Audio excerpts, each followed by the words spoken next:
I'm going to play for you a video clip of what Michael Wolff said Epstein told him was in the safe and what he showed the author was in this safe. Okay, so that's great. So wouldn't it be great if FBI subpoenaed the estate of Jeffrey Epstein for all that information? The estate is under no obligation to provide that material, even pursuant to a subpoena. That's a great point. Yeah, that's just false. Okay. That's just false. You're the FBI. You can subpoena the information from the estate, and you better do that. Kash Patel walked into that hearing looking prepared. He had already sat through hours of questions. He knew the talking points. He knew what had been released and what had not. He had his answers lined up. Then Ted Lieu changed the rhythm. He did not bring out a stack of papers. He did not get lost in legal language. He pressed play on a video, and suddenly the whole hearing shifted. A journalist, a safe, a story about what Jeffrey Epstein may have kept hidden inside. What followed was not really about procedure or legal technicalities. It became about three things Patel could not answer clearly. A journalist with 100 hours of Epstein recordings the FBI may not have fully pursued. A safe full of photographs Patel said were not there. And a client list with 2 names he would not directly confirm or deny. 5 minutes, 3 unanswered questions, and a record that now carries all of it. Before we get into that, a quick note. We have covered the story before, but with new details now coming back into focus, there were still gaps that needed a deeper look. So this is an update. If you are new here, subscribe. We break these stories down as they develop without the noise. Have you asked to talk to Michael Wolff? You raise a great point. I haven't personally asked to talk to Michael Wolff. Has the FBI asked? But the FBI, I'll get back to you if the FBI specifically so Michael asked has ever. About 100 hours of testimony of Jeffrey Epstein. Wouldn't it be good for the FBI to interview Michael Wolff? I'm not saying they haven't. I just don't know. Has FBI subpoenaed the tapes that Michael Wolff has conducted of Jeffrey Epstein? I don't know. Ted Lieu represents California in the House of Representatives.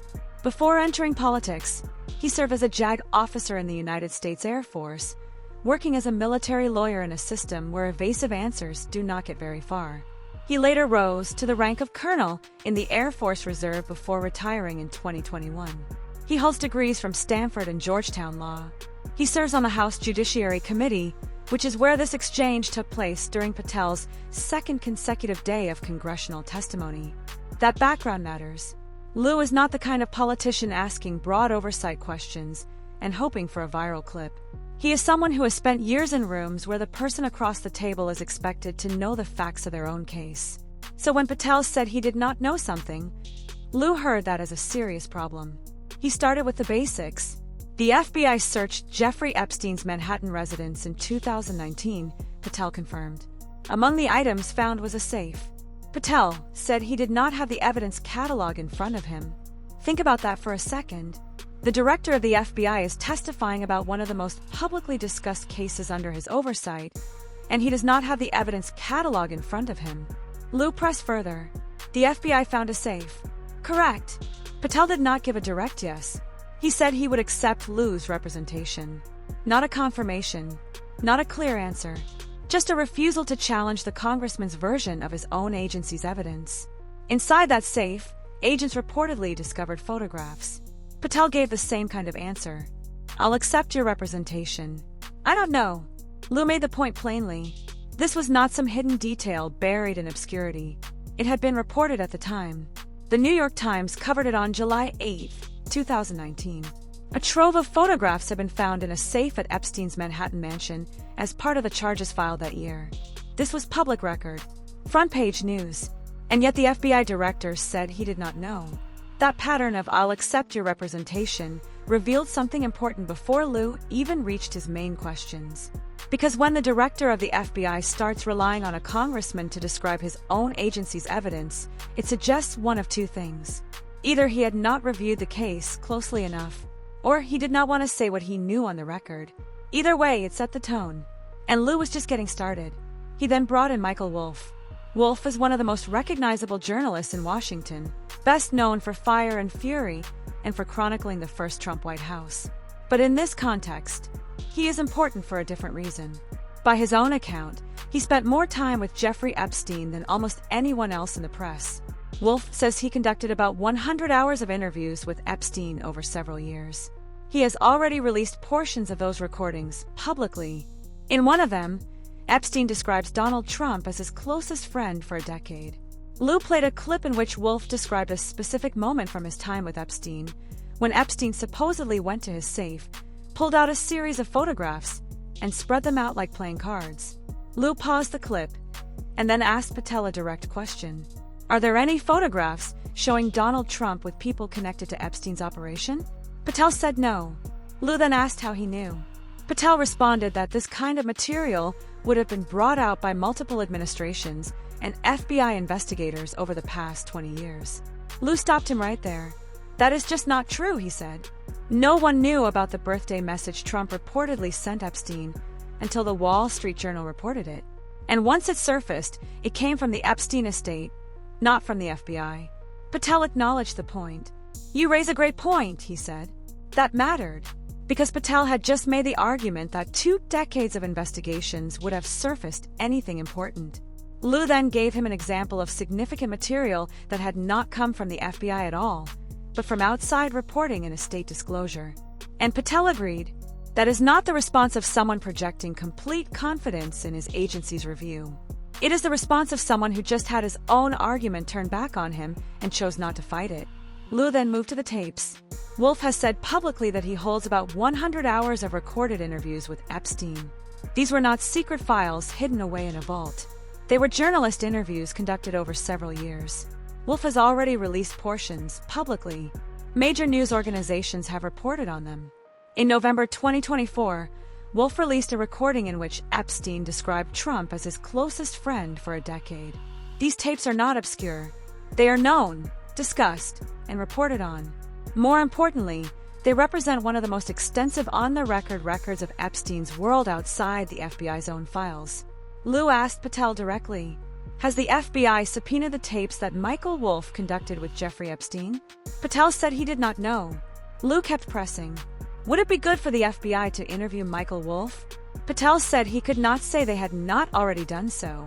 He just did not know. He said he would get back to Lieu with a specific answer. That answer is hard to ignore. The director of the FBI did not know whether his own bureau had contacted the journalist holding the most extensive public interview archive of Jeffrey Epstein that exists. That is not a small gap. That is not a technicality. That is a very large unanswered question. Lieu then turned to the Epstein estate. He pointed out that the birthday message had come from the estate, not from the FBI. Then he asked whether the FBI should subpoena the estate for everything it holds. Patel said the estate was under no obligation to provide that material, even if subpoenaed. Lieu cut him off. That is just false, he said. You are the FBI. You can subpoena the information from the estate, and you should do that. Patel said that was literally not how it works. Lieu said he was moving on. That disagreement was never resolved in the time available, but the implications are obvious. If Patel was right, then the FBI had no route to obtain materials the estate had not already chosen to disclose. If Lieu was right, then that route existed all along, and the FBI had not used it. One of those two things is true. And Patel's answer, which focused on the estate having no obligation rather than on any effort to pursue the material legally, left the room without a real answer. Then Lieu closed with the client list. Patel had already confirmed in earlier testimony that a list of names connected to Epstein's operation existed. Attorney General Pam Bondi had said the same. Earlier in 2025, Bondi told reporters the list was on her desk and under review. Later, a DOJ memo said there was no client list in the way the public had imagined it. That contradiction had never been cleanly resolved. Lieu wanted to ask about 2 names. First, Prince Andrew. Patel said the material related to Prince Andrew had already been made public. Lieu asked again, is Prince Andrew on the client list? Patel responded by saying the FBI had released the index of names. Then Lieu asked about Donald Trump. Is Donald Trump on Epstein's client list? Patel said the index had been released, and the index would speak for itself. That is not an answer. It is a way around one. Lieu was not asking about the index. He was asking about 2 specific names, and whether they appear on a list the FBI director had already confirmed exists. A simple yes or no question. Twice. And twice Patel pointed back to the index, instead of answering directly. If the answer is no, that is one word. Patel never said it. Lieu closed by telling the committee that it was a significant red flag that the FBI director could not say whether Donald Trump was on the Epstein client list. Then the chair called time. 3 things stand out from those 5 minutes. Patel said photographs of the kind Wolf described do not exist. In the same exchange, he also acknowledged that the FBI did not know about the birthday message until outside reporting surfaced it. Patel said he did not know whether his bureau had contacted the journalist holding 100 hours of Epstein interviews. And Patel refused to answer yes or no when asked whether 2 specific names appear on a list he had already confirmed exists. None of that is an accusation. Those are the answers the FBI director gave under oath. What they suggest about how thoroughly the Bureau has handled the Epstein case, and about what it has or has not done with the tools available to it, is a question Lieu put on the record. The pattern across those 5 minutes was consistent. I'll accept your representation. I don't know. The index will speak for itself. Each answer technically responded to the question. None of them really answered it. And each one left the same gap between what was asked and what was said. The questions are on the record. The answers are too. And the gap between them is still there. What happened in that exchange matters for another reason too. None of Lieu's questions were speculative. He was not asking Patel to confirm internet rumors or anonymous claims floating around online. He was asking about publicly documented material, evidence already reported in major newspapers, recordings already released, and investigative steps the FBI either had taken or had not taken. That distinction matters because Patel kept answering as if the underlying information itself was still uncertain, when in reality much of it was already established in public. The safe existed. The photographs had been reported. Wolf's recordings are real and have been discussed for years. The birthday message came out through outside reporting, not FBI disclosure. None of that was disputed in the hearing. What was disputed was narrower, and in some ways even more revealing. Whether the FBI had fully pursued the material available to it, and whether the director of the Bureau was prepared to say so clearly under oath. That is where the hearing became uncomfortable for Patel. Every time Lieu narrowed the question down to something direct, Patel moved sideways instead of forward. Did the FBI subpoena the tapes? I don't know. Did the FBI contact Wolf? I can't say they didn't. Is Prince Andrew on the list? The index was released. Is Donald Trump on the list? The index will speak for itself.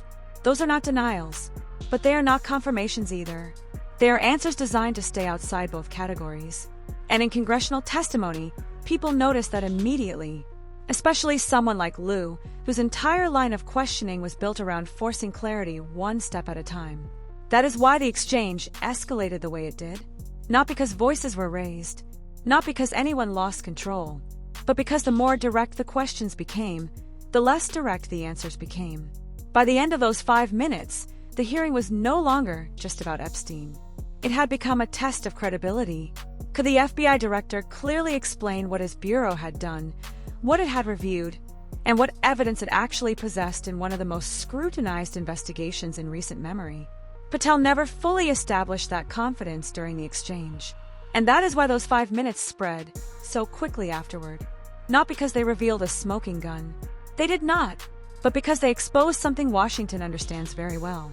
Visible hesitation when the questions seem like they should have been simple. That is what kept resurfacing in clips, transcripts, and commentary after the hearing ended. Not one explosive revelation. A pattern. I don't know. I'll accept your representation. The index will speak for itself. 3 phrases repeated again and again around some of the most direct questions in Patel's testimony. And once those answers are on the congressional record, they stay there, no matter what comes next. There was another layer to this exchange that became clearer after the hearing ended. Patel was not testifying as a lower-level official unfamiliar with the case. He was the director of the FBI, the person ultimately responsible for the Bureau's investigative decisions and its public credibility. That changes the standard completely. When an FBI director says, "I don't know about a routine detail in an obscure case," that is one thing. But when the subject is Jeffrey Epstein, a case examined for years across multiple administrations, under intense public scrutiny, with sealed records, international attention, and constant claims of incomplete disclosure, every uncertainty carries much more weight. Lieu understood that. That is why his questions stayed focused on process. Did the FBI review the tapes? Did the FBI pursue the estate? Did the FBI verify the photographs? Did the FBI know what was in the safe? These were not abstract political questions. They were operational questions. Questions about what investigative steps had actually been taken. And Patel's answers kept circling back to what he personally did not know rather than showing confidence in what the Bureau had done. That distinction may end up mattering more than any single answer he gave. Because congressional hearings are not only about facts, they are also about perception. They are about whether the person testifying looks informed, prepared, and confident in the institution they lead. For critics of the FBI, Patel's answers reinforced the belief that important parts of the Epstein investigation were incomplete or never fully pursued. For Patel's defenders, the hearings showed something else. An FBI director refusing to speculate publicly about sensitive material he could not verify in open session. But even that defense leaves the core issue unresolved. The questions were direct. Many of the answers were not. That gap is what turned a routine oversight hearing into a nationally discussed moment within hours. Because viewers did not need to decode legal jargon. They were reacting to something much simpler. A senior official being asked straightforward questions and repeatedly declining to give straight answers. That is easy for audiences to understand, regardless of politics. And it became even more noticeable near the end of the exchange, when Lieu stopped trying to extract more detail and instead put the uncertainty itself on the record. That was the point of his red flag comment. He was no longer arguing about one document or one investigative step. He was arguing that the inability or unwillingness to answer clearly had itself become part of the story. That is a dangerous place for any FBI director to be in public, especially on a case where suspicion has already existed for years and where every unanswered question instantly creates 10 more online. By the time the chair ended the round, the exchange had created two competing narratives at once. One said the hearing exposed major unanswered questions about the Epstein investigation and showed that the FBI still could not clearly account for key pieces of evidence and testimony. The other said the hearing proved how difficult it is to discuss sensitive investigative material in public without feeding speculation beyond what the evidence can actually prove. Those two narratives are colliding right now. And the reason this hearing keeps circulating is simple. Neither side believes the exchange settled anything. If anything, it did the opposite. It reopened questions many people thought had already been answered years ago.